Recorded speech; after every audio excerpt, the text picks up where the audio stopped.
அதனாலதான் இங்க நீங்க ஃபேஸ் பண்ற பிரச்சனைகளை பத்தி இன்னைக்கு நான் பேசுறதுக்காக வந்திருக்கிறேன். அது மட்டும் இல்ல, இந்த புதுச்சேரி கவர்மெண்ட்டை பத்தி நாம சொல்லியே ஆகணும்.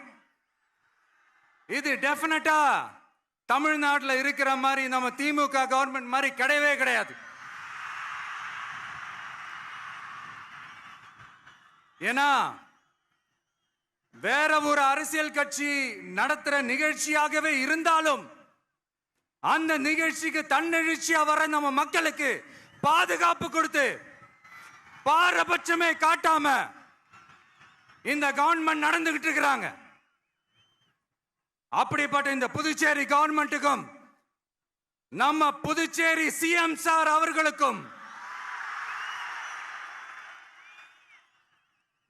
இந்த நேரத்தில் என்னுடைய மனப்பூர்வமான நன்றிகளை தெரிவிச்சுக்கிறேன். இத பார்த்தாவது தமிழ்நாட்டில் இருக்கிற அந்த திமுக கவர்மெண்ட் கத்துக்கிட்டா நல்லா இருக்கும்.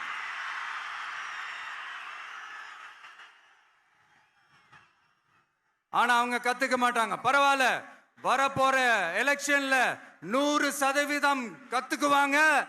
அத நம்ம மக்கள் பார்த்துக்குவாங்க.